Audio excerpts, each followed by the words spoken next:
Kasi Diyos ko, pag binalikan ko mo, kasunod yan, nasa ilalim na ako ng lupa, baka ibinaon na niya ako, baka pinatay na niya ako. May Yeah. pasa. May pasa. May pasa siya sa... Mukhang, oo. mukhang hindi lang siya ang nakasakit, para nasakit din. Siguro, yung away nila, no? I don't And then, feel, no? baka nabugbog siya after.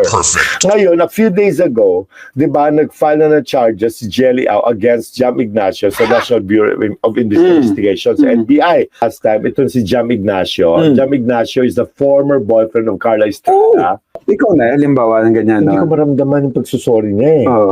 Na engaged na siya to get married, bilugbog niya sa sakyan. I don't know kung selos ang dahilan, pero at least yung babae nakahingi ng tulong doon sa toll gate. Remember, usapan na bugbog sarado siya. Mabuti hindi nabasa ng toll gate yung RFID nila. Kaya I was forced to stop. Baka hindi natin kung ano kasi walang klaro, walang paliwanag diyan. Kay Jelly Ao na sabi niya to this day ay mahal na mahal pa rin daw niya. At nagdadasal siya na sana magkaayos sila.